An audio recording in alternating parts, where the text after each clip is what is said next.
देखिए, हम अपनी डेली लाइफ में आम बोल-चाल में जब हम बातचीत करते हैं, तो एक टर्म का प्रयोग करते हैं हम एनालॉजी। तो इस वीडियो में एनालॉजी किसको बोलते हैं और आम बोलचाल में किस तरह से इसका का प्रयोग होता है और इंग्लिश लिटरेचर में किस तरह से एनालॉजी का प्रयोग होता है, जानेंगे, एग्जाम्पल से अच्छी तरह से समझेंगे। तो चलिए वीडियो को स्टार्ट करते हैं। Welcome to English educator desk. आपका इंग्लिश एजुकेटर डेस्क पे स्वागत है। आप सबसे पहले समझिए कि ये जो शब्द है, अगर शब्द विच्छेद करते हैं और इसका ओरिजिन जानते हैं, तो ये एनालॉजी शब्द जो है ग्रीक शब्द से लिया गया है, एनालॉगस से।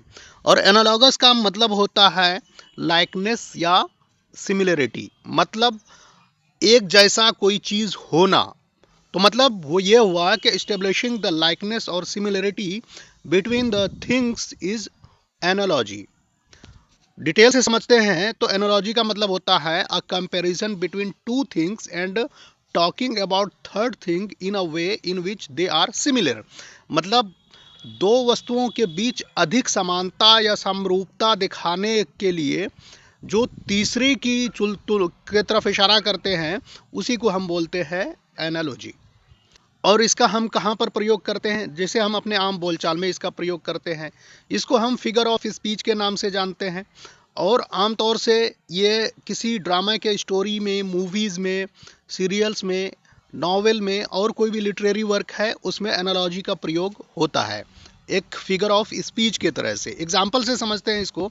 जैसे बोलेंगे आम बोलचाल में कि व्हाट इज़ लाइफ, मतलब ज़िंदगी क्या है। Life is like a mountain, hard to climb but the view at the top is worth it.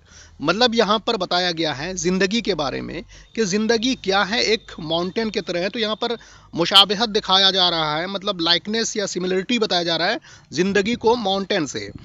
और थोड़ा डिटेल में भी बताया गया है कि जिस तरह से माउंटेन पे हम चढ़ते हैं और चढ़ना मुश्किल होता है, लेकिन जब चढ़ जाते हैं तो बड़ी अच्छा अनुभव महसूस होता है। तो सेम ज़िंदगी है कि हम स्ट्रगल करते रहते हैं और फाइनली जब हम टॉप पर पहुंचते हैं, कुछ पा लेते हैं, हासिल कर लेते हैं, तो हमें अच्छा महसूस होता है। तो वही आपका लाइकनेस और सिमिलरिटी दिखाया गया है यहाँ पर।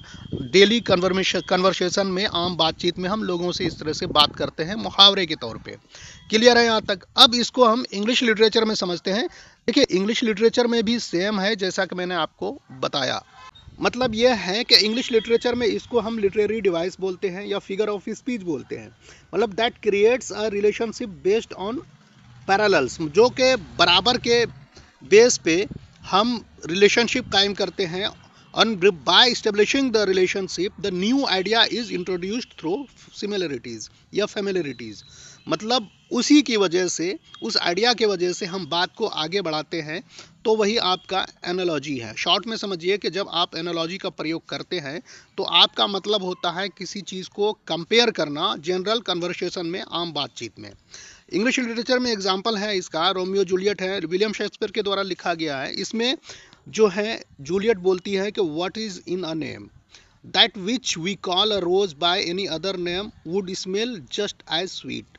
जूलियट का यहाँ पर कहना, एनालॉजी का प्रयोग करने का मतलब ये है, और वो ये बताती है कि अगर रोज को किसी दूसरे नाम से भी अगर पुकारें तो वो स्मेल वैसा ही देगा जैसा रोज का होता है।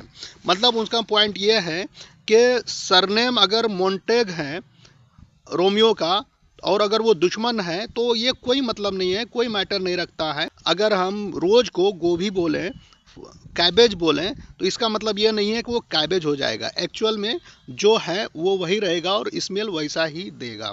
तो रोमियो भी वैसे ही है, अगरचे वो दुश्मन है, लेकिन वो वंडरफुल आदमी है, अच्छा व्यक्तित्व है उनके लिए, मतलब मेरे लिए। ठीक है, तो उम्मीद आपने एनालॉजी शब्द को आम बोलचाल में और इंग्लिश लिटरेचर में एग्जाम्पल के साथ में अच्छी तरह से समझ लिया है। Thanks for watching English educator desk.